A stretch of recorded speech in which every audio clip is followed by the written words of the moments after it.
Hello, as people are coming in, please let us know where you're tuning in from. We'd love to know. Um, we're almost halfway to our number of attendees here. People are quickly coming in. But yeah, if you could let us know where you're tuning in from. I am here at the Mark Twain House. These books behind me are not in the house. This is just a virtual background. But I am in the carriage house, which is a small house adjacent to the main house.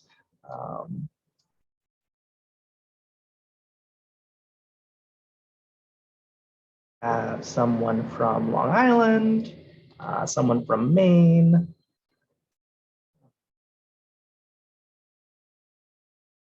Oregon, Wisconsin. Reached the number of people that are supposed to be here. So I'm just going to go ahead and get started. Hi, if you don't know me, I'm Omar Acevedo. I usually host these wonderful programs, including this one.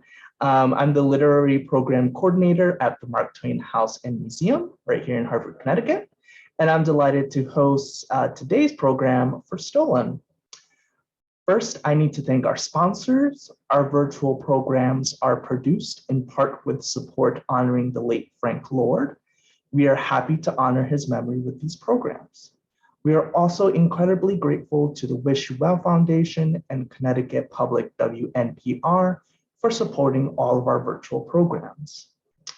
As a nonprofit organization, the Mark Twain House and Museum depends on contributions to share our enriching author programs like Stolen, education initiatives, and other events with our community. If you can, please consider donating. I'll provide a link for that in the chat at some point during the talk. We are welcoming Ann-Helen Laestadius, Tiffany Quaid, and Laurel Sanders for a discussion of Ann-Helen's novel, Stolen. Our author, Ann-Helen Laestadius, also works as a journalist and is from Kiruna, Sweden. She is of Sámi and of Tornedalian descent, two of Sweden's national minorities. In 2016, Laestadius was awarded the prestigious August Prize for Best Young Adult and Children's Novel for 10 Past 1, for which she was also awarded Nolan's Literature Prize. Stolen is her first adult novel and was named Sweden's Book of the Year. Our moderators are Tiffany Quaid and Laurel Sanders from the Sámi Cultural Center of North America in Duluth, Minnesota, very close to where my partner is from, who is on this program. Tiffany serves on the advisory board for the Sámi Cultural Center of North America. She belongs to the Sámi diaspora, a descendant of Southern Sámi, and grew up along the northern icy shores of Lake Superior. Tiffany holds a BFA degree in art education and an MA-ED in education academic technology. Laurel Sanders is a longtime board member of the Sámi Cultural Center of North America. Now semi-retired after coordinating after-school programs, she works as an exhibit creator for the local children's museum. She currently works with both the finger weaving and pattern band weaving practiced by the Sámi and Nordic people. Now we encourage you to have a conversation in the chat, but if you have a specific question, you can post that directly into our Q&A section. Just look at the bottom of the screen. There is a little button that says Q&A with two talking boxes, and you could put your question into there. Try not to put it in the chat just because they might get lost as people are having conversations. Please also note that you can click on live transcript to see live auto captioning for this event. And finally, and perhaps most importantly, I will be putting a link in the chat to purchase Stolen through our museum store. Your purchase will support our museum and our honored guest. So that is enough from me. I will turn this over to Ann-Helen, Tiffany, and Laurel. Please sit back and enjoy the conversation.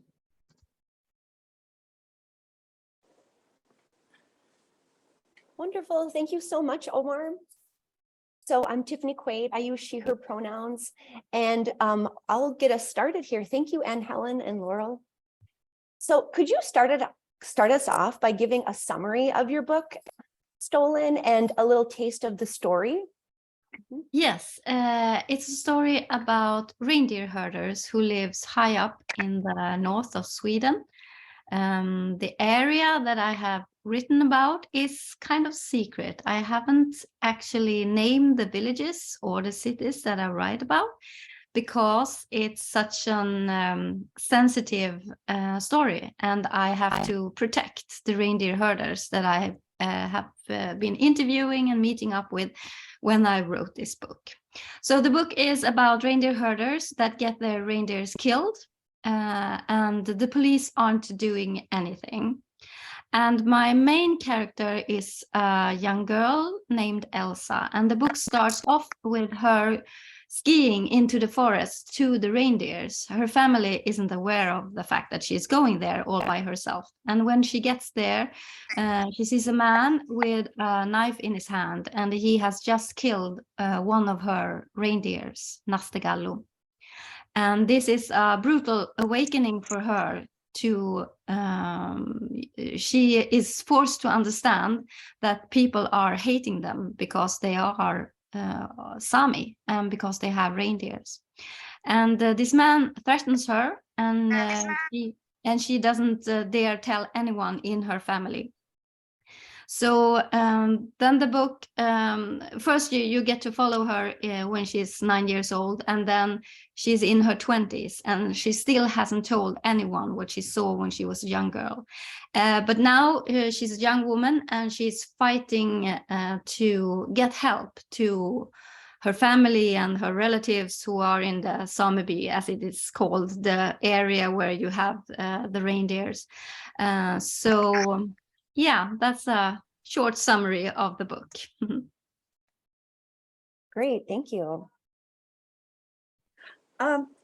Thanks. That's, yeah. How did you first get the idea for this book? When did this come about? How did you get this idea? Well, my mother is from a reindeer herding family, so this is very close to me, and many of my relatives and cousins are reindeer herders. And I knew that they were having a tough time. I started to do research like 7 years before I wrote the book. And I started to follow reindeer herders on social media, and I saw the horrific pictures that they put out on the internet, showing the reindeers tortured and killed. And they always also then told the story how they found the reindeers and how they called the police, but the police wouldn't come. And often they also knew who had done this, and they also had been following traces to the killers, but the police still didn't do anything.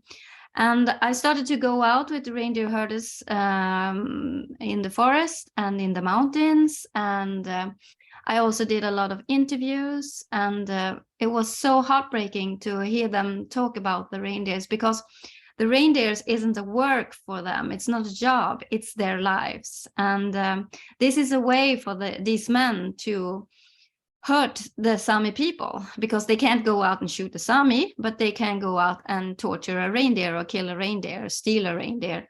And also, when some of the reindeer herders told me about how hard it was to explain to their children what is happening and why people are killing their reindeers, then I felt that it's very important for me to write a book from a girl's perspective also, not only from the adult's perspective.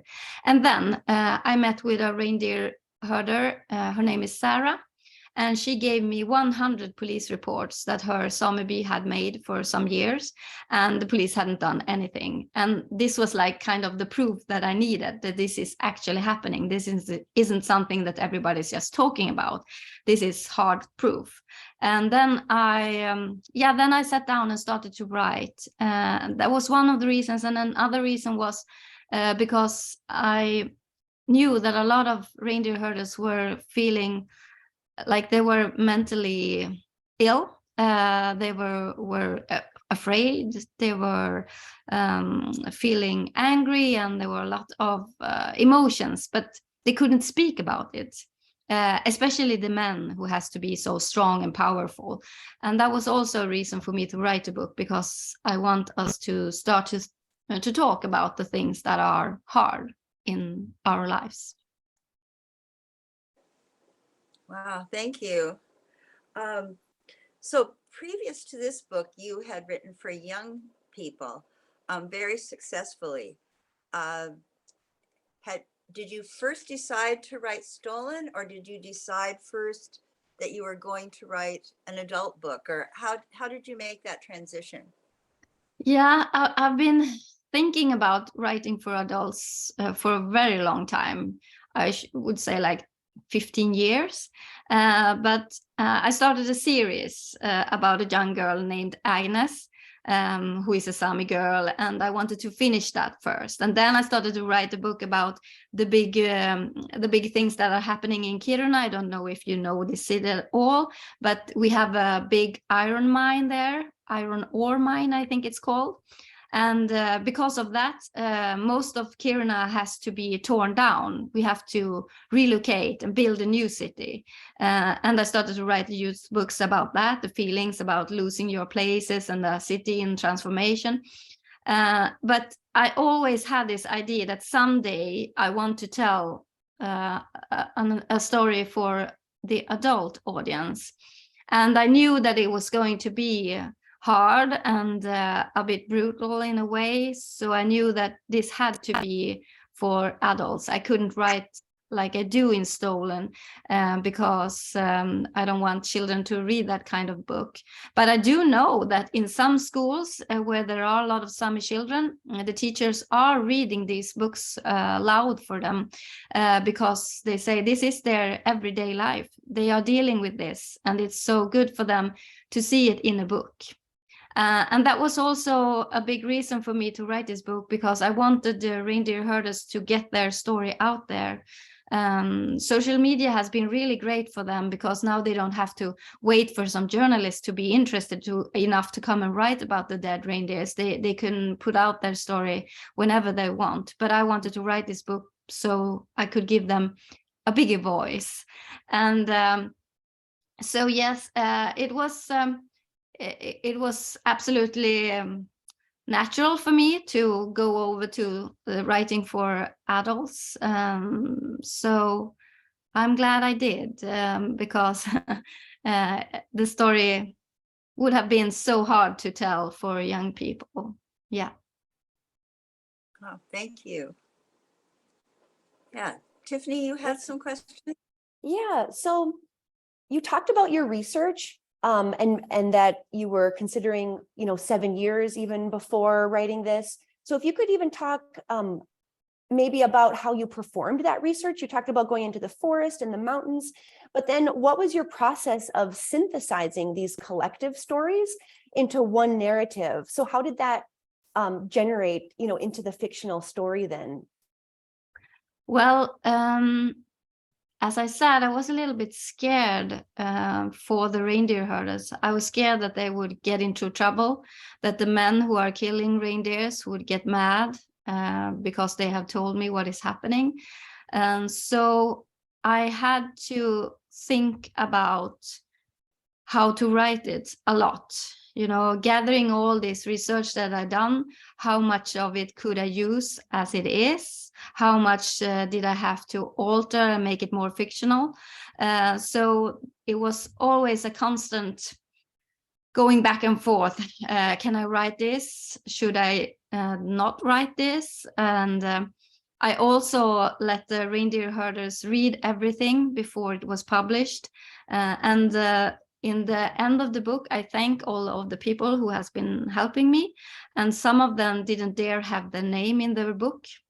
So that says something, that this is kind of sensitive and could be potentially dangerous. But Sarah was one of them who dared have her name in the book, and she's fighting really hard still, being out in TV shows and programs talking about this. And she has even confronted some men that she met up, that she saw in the woods, and where they found dead reindeer. So she's not afraid at all. So you can say a lot of the story comes from Sarah, and she was, we were both very emotional when we talked about this. So it was really important for me that she read it before it got published and so on. So I think that has been, one of the hardest parts for me, to make it a novel, to make it a story that is fictional, but still keep a lot of the things that are real, because that's also important, that people understand that this is happening. But just to protect some of them, I have changed some places and so on. But it wasn't hard to get it into a story. I usually don't have a plan when I start to write. I feel when it's time to start, like, gathering all the information that I have and start writing. And then when I do start, it just like flows and comes. So it's then I know it's also, I have chosen the right way to tell this story. So I did write it without any plan, like I should say more than half of the book. Then in the end, I started to I shouldn't spoil anything, but I needed to have some kind of plan in the end. So everything like would fit in together. So yeah. That's great. Yeah, so many complexities that went into your process. And so with that, in your research and study, there are themes in the book, but what collective themes were you really wanting to highlight in this? The most of the book is about the reindeers being killed, but it's also themes like the climate change and how that is affecting the reindeer herders. They have been warning people about this for so many, like, decades, saying something is changing, and it's changing fast. And we see it in the reindeers. They are starting to move up to the mountains too early in springtime because the temperature is so high. So they think it's time to go when it isn't. And in the book, Elsa and her family, they need to feed the reindeers in corrals because it's so hard for the reindeers to go through the snow to get the food, to get to the pasture, because it's raining in the middle of the winter, and we never had rain before in the middle of the winter, and that creates ice in the snow, and then it comes new snow and new rain, new ice, and then the reindeers can't find anything to eat, and then you have to feed them. So that was also one thing that I wanted to highlight. And but in general, the Sámi hatred is also a very important thing for me. And this has really actually shocked some of the Swedish readers, because in the south of Sweden, people don't know what is happening in the north parts of Sweden. And that is also because journalists haven't been that interested to write about these things. So when my book came out, a lot of people contacted me and were like so upset and said, is this really true? Is this happening? Are people killing reindeers? And are you being called names? And are you being is Sámi hatred for real? And I said, it's absolutely for real. I've been growing up with it. In my hometown, Kiruna, it was really hard to be growing up in the 70s and 80s as I did. So in some years in school, I had to hide my identity and don't say that I was a Sámi because it's going to be too hard. So that was important to show how it can be in everyday life and how that gets so hard on the reindeer herders and Sámi in general. But the reindeer herders have so many pressures coming in from all sorts of angles, like the mining companies, the forest companies, their lands are getting smaller and they need it for the reindeers. So that was also important. But there's also important for me to tell my readers about conflicts within the Sámi group. Like how Elsa is having troubles getting into the Sámi the Sámi village. It isn't a village, it's like an area where you have your reindeers, but it's called the Sámi. And to be in the Sámi, you have to be a member, and then you have the right to vote. But mostly the right to vote goes to the husband or the father in the family. And Elsa is fighting for her right to be a full member as a woman, and it's quite hard. I should say that it's different. In the southern parts of Sápmi, it's a little bit easier for women to get in and be a part of the Sámi. But in the northern parts where I come from, it's still very traditional. The men and the sons are the ones passing on the traditions. The women are always in the reindeer herding also, but maybe not as full members and not with the right to vote. And so I thought that I couldn't write a book where the Sámi was all good and the Swedes and all the other ones were like bad people. So I wanted to tell about the conflicts within the Sámi community also. Yeah. That's great. And then just one more kind of about the research. What aspects of your research and experiences led to the development of Elsa as the observer, or she's kind of the keeper of this knowledge, or some of that insight? So what led to the development of her having seen and witnessing those events, such profound events? Yeah, I thought it was important to write about these young girls, to give them a voice, to in some way say that I hope the young girls will take over the world, and that they will take over the reindeer herding like the brothers and the men. So I wanted to have a strong young woman who is afraid, of course, as a little girl, but she's like getting stronger and stronger, and she's not going to tolerate that the men are taking all the place in the Sámi, and she's not going to tolerate that the police aren't doing anything. And I have strong young cousins who has been doing this, who has been fighting for their position in the Sámi community, and who dares fight against the police to get help, like Sarah. So I thought it was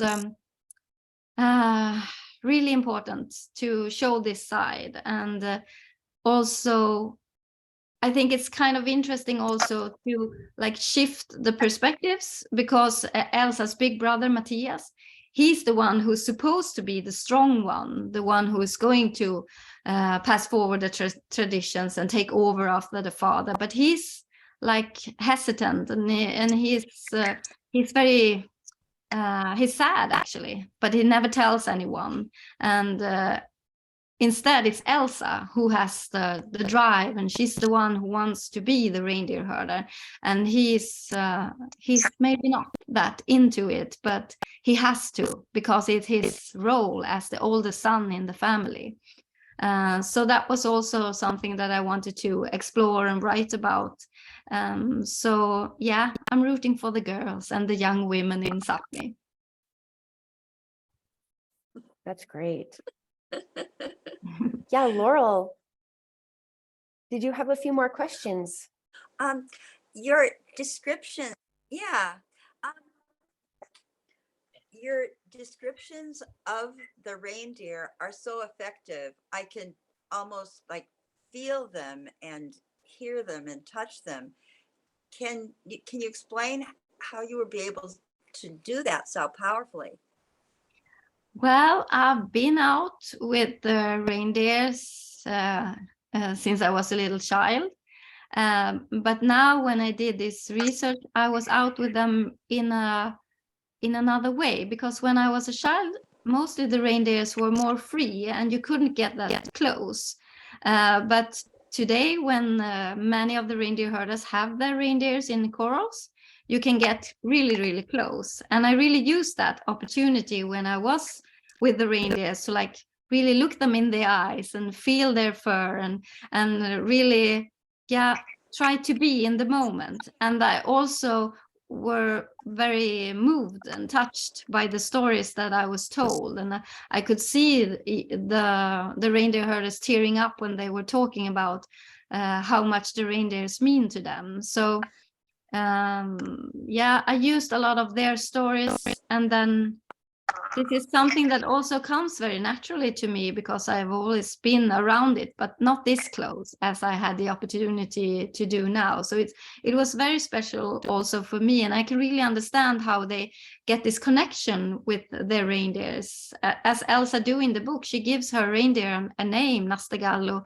and she will recognize them because of how the reindeer look. You can recognize your reindeers, and you know, when they go up to the mountains, and then it's very exciting then when they come back to see if they're still there and how they're doing, if they're strong or if they're expecting a calf or so on. So yeah, it's been very, very special for me to be a part of this. Yes.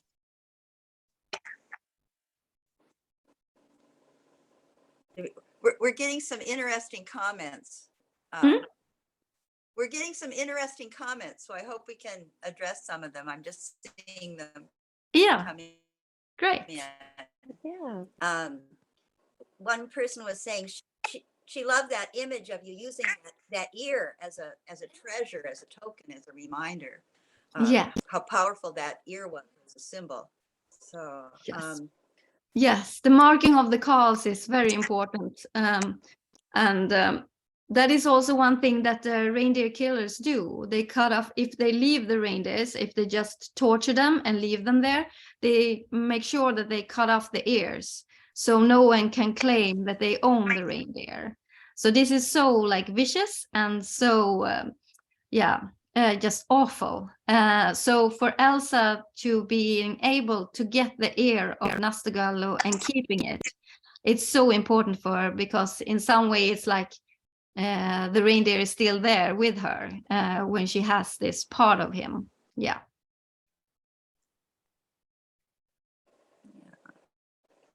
So on the other hand, what I really enjoyed were some of your descriptions of life there, of the making the coffee and the bread and going to the market and making the gakti. That just gave such a good picture to everyone. Oh, thank you. And then it was fun. I was looking at the subtitles of the chapters, and I went, oh, it's counting. Yes. Can you talk a little bit about your use of some language throughout the book? Yeah, that was really important for me because I don't speak Sámi myself. And the story behind that is very sad. I don't know if you have heard about the boarding schools that the Swedish government started in the 1930s. And they took the reindeer herders' children from their homes and put them to these schools where they couldn't speak Sámi anymore. And when they were also taught to be ashamed of who they were, and they were told that they were lesser worth, and they got a education that wasn't that good as children going to the Swedish schools. And unfortunately, my mother was one of these children who was taken from her family at 7 years old and put to this school. And it was absolutely so awful and so scary, coming to a school and you can't speak the language, and if you speak Sámi you will get punished, and you can't get a hold of your parents because they're up in the mountains with the reindeer, so they don't know anything. And then when you get home and they finally see that you might have bruises because you have been beaten, and they still can't do anything because they're only like Sámi, or the word that we don't use, that is a bad word, the laps, as they said. So this led to that many of the children, when they grew up and were adults and had children of their own, they didn't learn their children Sámi. They were afraid that their children would be mistreated or get in trouble in school. So that was what happened to me. I didn't get to learn Sámi, and I really wanted to be like my cousins and my grandmother and my grandfather and everybody around me who spoke Sámi, but I didn't get the language. And the problem was that my mother never told me what had happened to her. So I didn't realize why I didn't get the language. It took until I was like in my late teens before she started to talk about what had happened to her. So I think that this is something that is really important for people to know, how the Swedish government has been treating the Sámi people for like hundreds of years. There have been so many things that has happened to us. In the 1930s, there were also a lot of scientists coming up to the north and doing like research, measuring heads and facial structures to prove that we, the Sámi people, were of a race, a lower race. So all of this has really affected me. And I always say that I never went to the boarding school, but in a way I did, because this is still affecting me. And this trauma that my mother was put through has passed on to me. I can feel it, although I haven't experienced it, but it gave me consequences that I had to deal with. So yeah, this has been really hard for many Sámi people to have lost the language. And now I forgot the question. What was the question? What was your question? The question was just about the counting she was referring to and the language, right? Just integrating. Yes, the language, yes. Yeah. Yes. Yes. So when I was going to write Stolen, and every book that I have written, I was so, I really want to have as much Sámi in the book as possible. I think it's important for the Sámi people themselves to see their language in the book. And it's very important also for others to see how Sámi language looks like. And in Sweden, we have this, the sound book. You can hear how it's pronounced. And I thought it was a great idea to teach everyone how to count to 86 in Sámi. So that is so important for me. And when I write my books, I hear my characters speak in Sámi, because I do understand a lot, but I still have this fear of speaking. I don't dare speak Sámi, but I understand, and my characters speak to me. So when I write in Sámi, because I have been taking courses, so I can write some Sámi words and so on. But then I have an uncle who is reading it later on to just see if everything is right and so on. But yes, the language is really, really important. Just on the language idea, I put in the chat something that I've been using to practice Sámi language. My ancestors were of the Southern Sámi descent, and that language I don't have access to that as closely as a North Sámi, but there's a Finnish project that I put in the chat there that I'm using that has just greetings and basic things. To learn, and I just wanted to include that. And that's great. Everything that can help the language to survive and develop is really, really good. The Southern Sámi is I think there are like 500 speakers left, so it's a very threatened language. The Northern Sámi, that's our language, is much stronger. Yes. Yeah, I think, and just on the language part too, the way Sámi speaks, the way the language works doesn't always translate to English too. It's more of a descriptive language, like a lot of other native languages. And so there's one phrase though that the Musli Sámi Silu that really resonated, that my spirit is Sámi, and we know that even before we find out we're Sámi, or even if you don't have that language, you feel that connection. Right. So, So and then, nice. yeah. And then one more thing too, on just, with the language, you talk a lot about mental health too, and just the collective, it's almost like the collective wellness then, yeah, you know, as we feel more comfortable and confident in upholding Sámi culture. And yeah, I don't know what that question is, but I know you included a lot of, you know, mental health things as well in the book. Mhm. Yeah, and I think that comes back a lot to the silence in Sápmi. We have been through so much, and one mechanism to survive has been to be silent, to not talk about it, to not tell your children what you have been through, and not your grandchildren. And this is in a way to protect your loved ones, like my mother did. She didn't want me to know what she had been through. But I think it's very dangerous to not speak about it, because then when I did understand that she had been through this school, then I started to have all kinds of fantasies and being really afraid, what have she been through and why can't we speak about it? So I think it's very important to talk about all these things. And that is also why I wrote Stolen, because I want people to talk about it. And I just recently launched a new book here in Sweden called Punished, and that book is about the boarding schools. Yeah, and I hear when reindeer herders read Stolen, many of them say to me, it's so close to my heart and it's so hard to read it. So I have to be like careful with myself and just read one chapter and then take a break and breathe for a while and then read again. And I'm very happy that they feel that I have done it right in a way that they recognize themselves. But it's also, yeah, I understand that it can be very hard to read it.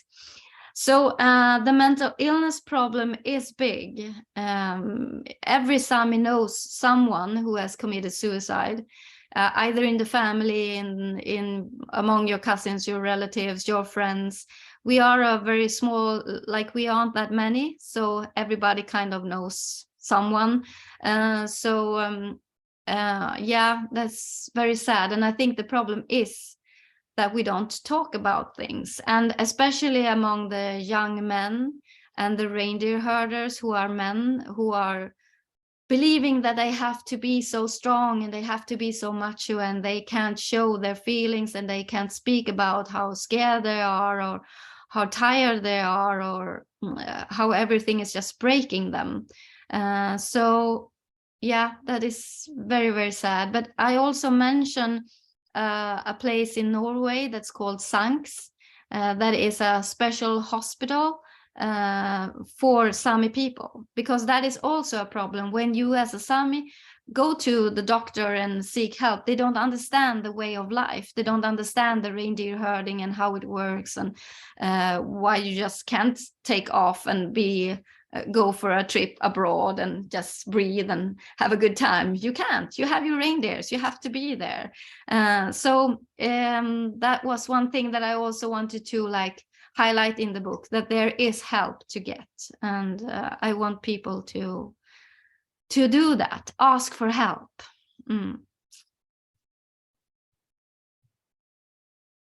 I think Laurel had another question, because it looks like we're nearing the end of our time. There we go.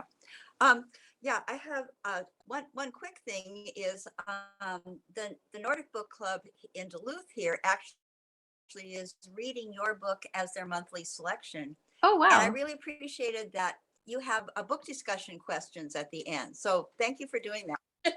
Yes. But I guess our other question was, and you've talked about this a lot, but what do you hope that readers take away from this, from your book? What would you like them to remember after they've read it? I'm so extremely happy that my book is coming out in the USA. That's huge for a Swedish writer to be published in English and to have your book in your country. It's the best. So I'm so happy about that. And that one thing that is really important for me is that people outside of Sweden understand that Sweden isn't always the greatest country. You know, we are always talking like we're such a democratic country and we take care of everyone. But the truth is that Sweden has done so much bad for the indigenous people of Sweden. They have mistreated the Sámi for hundreds of years, and we're living with the consequences of their decisions and laws. And people don't know about this. People don't even know that there is an indigenous people in Sweden, I think. So for me, it's very important for people to get to know another side of Sweden, how it can be, and especially the Sámi hatred, the problems. And I also feel like other countries with their own indigenous people, I think they recognize a lot and can see that they have put their inhabitants through the same things that Sweden has done with us Sámi people. So that is also important. Yeah.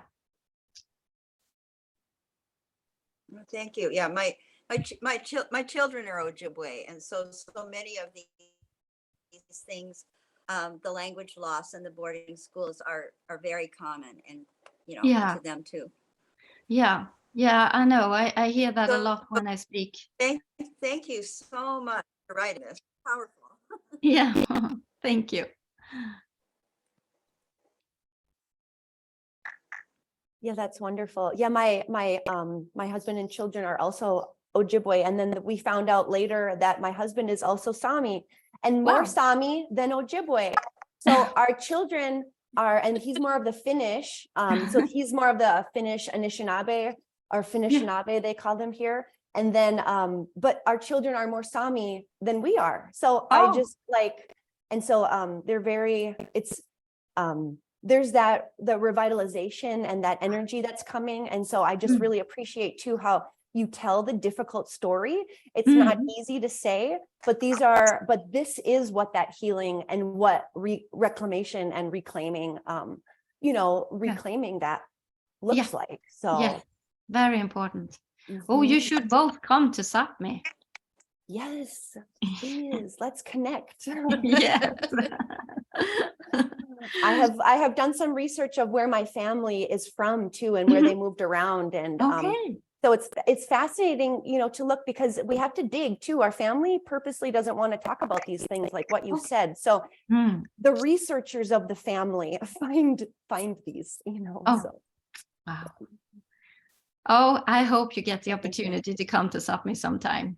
Yeah, but you will see it in the movie, some parts of it. Yeah. Oh yes, the movie, and then you have a movie coming out based on this book as well, and you're filming that this coming year, right? It's happening right now, so I'm going up in a couple of weeks to be there when they're filming. So yeah, next year you will be able to see the movie Stolen. So exciting. Yeah.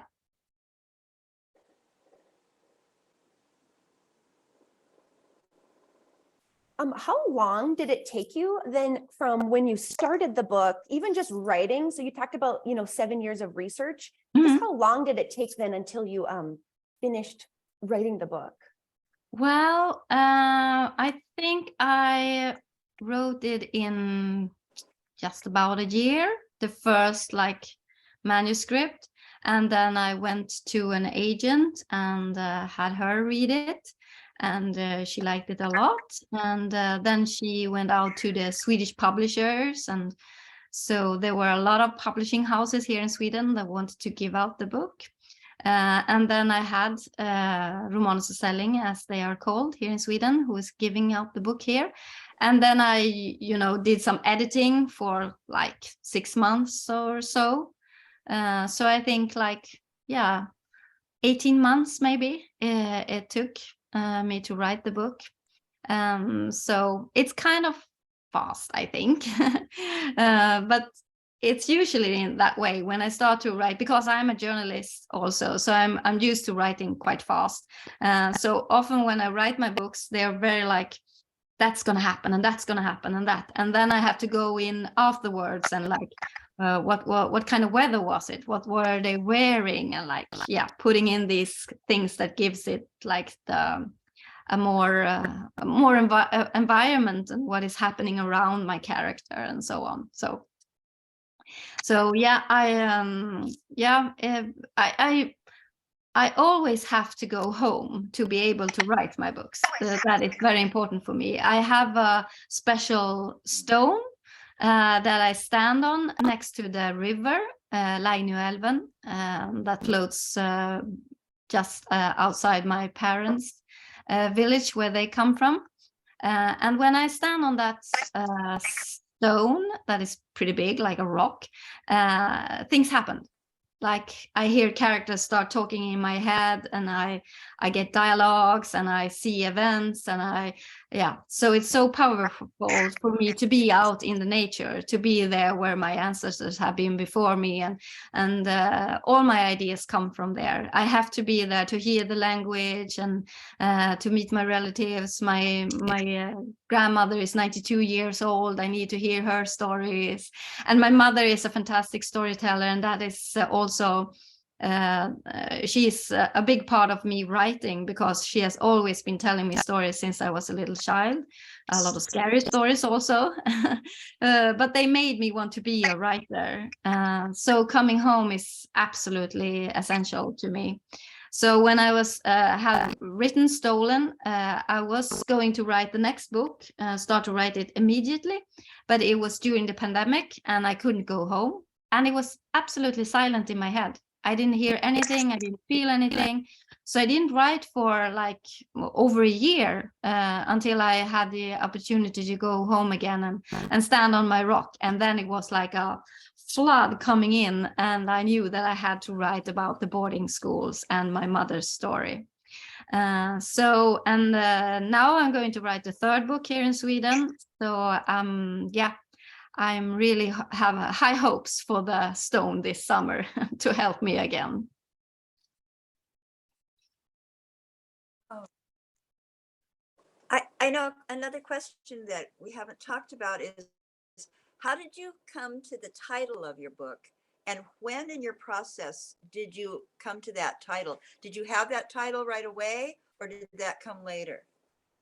Yeah, the title. I knew that I wanted to have something like stolen, theft, and that was not only because of the it is mostly called stolen, because when you kill a reindeer in Sweden, it is only considered as a theft. Like you have stolen something from the reindeer herders, and the penalty or the punishment for doing that is so low. That is one of the reasons why the police aren't doing anything, because they don't make an effort for a crime that is considered to be so small. So from the beginning, the book was going to be called in Swedish Bara en stöld, and that would be in English just a theft. But then we altered the name when we were doing the cover. We thought it would be best to just have one word. And then we came up with the idea that it should only be stolen. And in Swedish, it is stöld. And the stealing isn't only about the reindeers. It's also about the stealing of the land and the stealing of identity. And Right. so the word contains a lot. Yeah. Exactly. Yeah.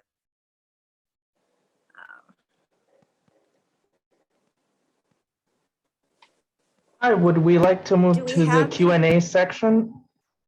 Yeah.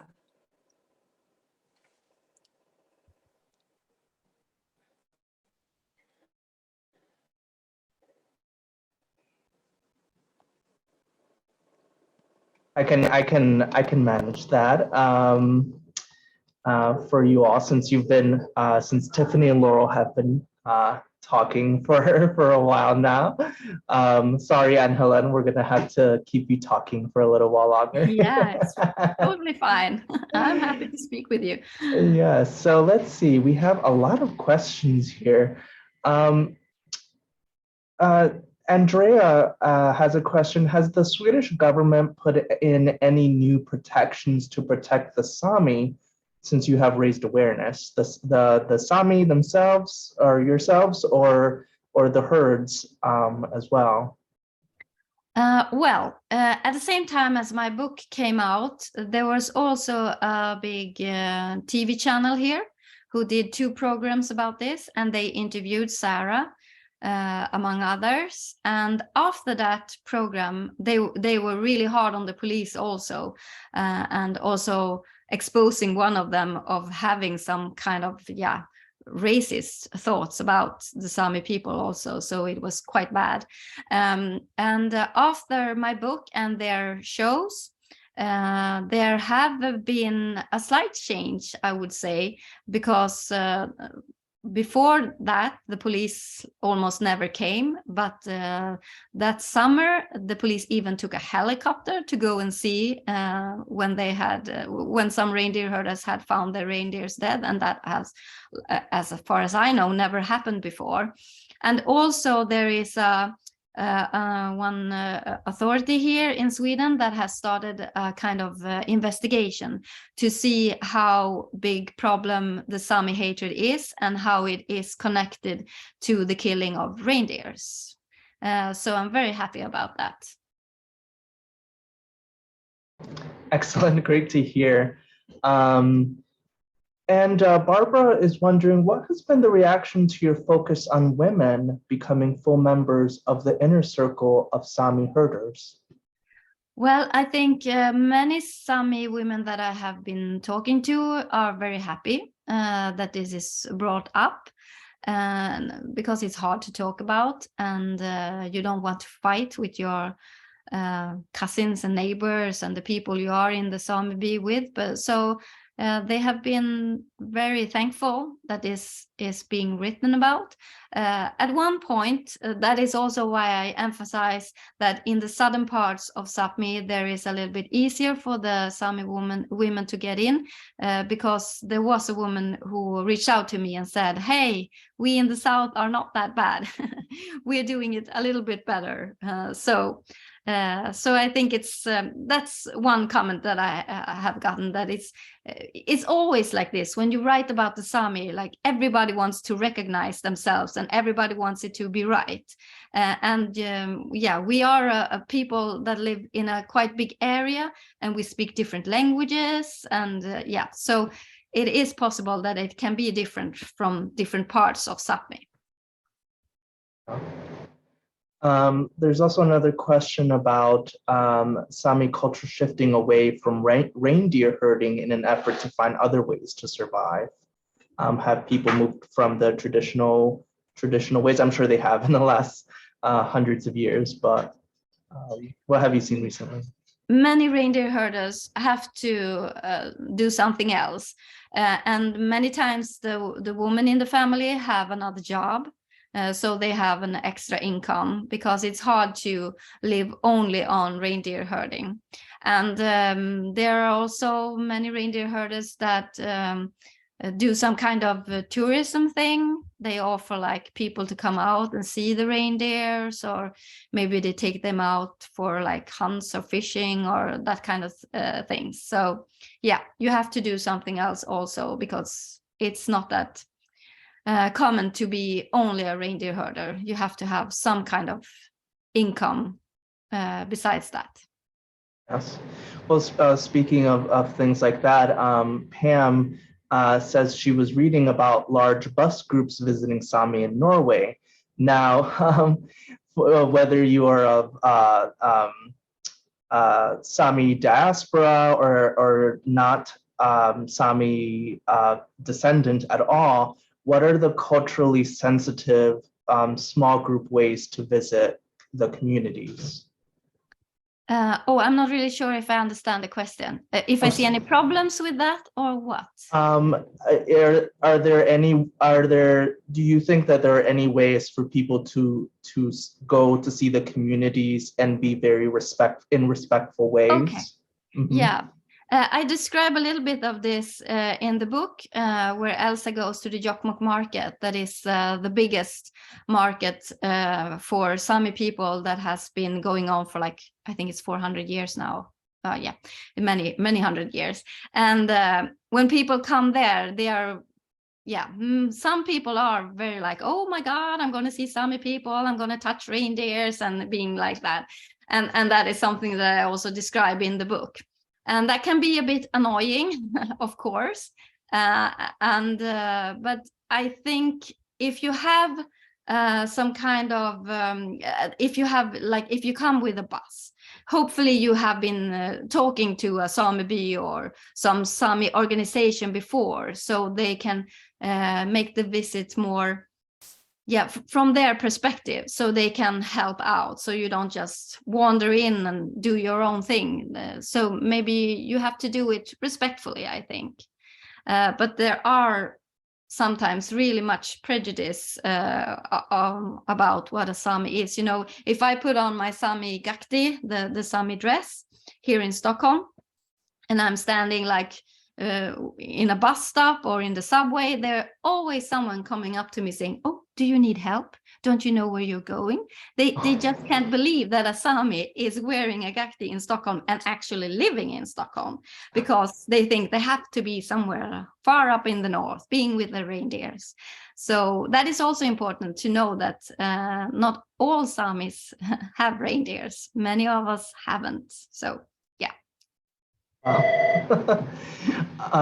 Can you talk about, Tim wants to know if you could talk about your hopes for the film. And this is an interesting part of his question. Will it be a Sámi production? Yes. Or how are Sámi involved in the film? Very much involved. And I am so happy that Netflix is doing this and that they are so careful with the Sámi culture and the language and everything. And I am an executive producer, so I have been reading the script all along, and that is really good, because the one who is writing it, his name is Peter Birro, and he's really good at writing, and he really listens to me because I know this area and I know how people are living and so on. And so we have been working together quite closely from time to time. And also the director is a Sámi woman who is a reindeer herder herself and a Sámi artist. And so we have a lot of Sámi people everywhere. So I'm very confident it will be a great movie that is really done from our perspective. And that it's also made in Sámi. That is just fantastic. Oh, that's awesome. I have to be honest, my assumption was that it was not a Sámi. But so it's great to hear that it is. Yes. And we're reaching the end of our time here with you. And Barbara wants to know, please tell us about the beautiful piece of jewelry you are wearing today. Oh. It's so eye-catching and unique. Yes, this is my uncle's wife who is doing this. She's a silversmith. So this is like traditional Sámi jewelry, and I also have the rings that she has made. So silver is very important for us and have always been. We wear them a lot to the gakti, or like this to a shawl. So they are very, very precious to me, and I wear them a lot, not only to my gakti, but always when when I think I need a little bit of protection, I have silver on me. Oh, that's wonderful. Oh, thank you so much for sharing that with us, and for sharing your time with us. Thank you so much, Ann-Helen, and Tiffany and Laurel. Thank you so much for being our moderators. If you want to buy Ann-Helen's book, you can do so through our museum store. I put some links in the chat, but you can also go to our website to buy it there.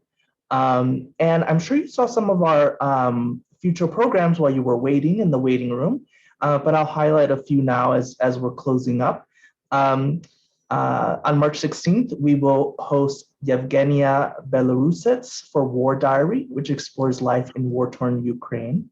On March 21st, we will host Sabrina Ora Mark for Happily, a Personal History with Fairy Tales, a memoir in essays on fairy tales and their surprising relevance to modern life. And finally, on March 28th, we will host Dean Dean King for Guardians of the Valley, the story of John Muir's journey to become the man who saved Yosemite. And you, for all of those who are in our audience today, you will receive a recording of this webinar.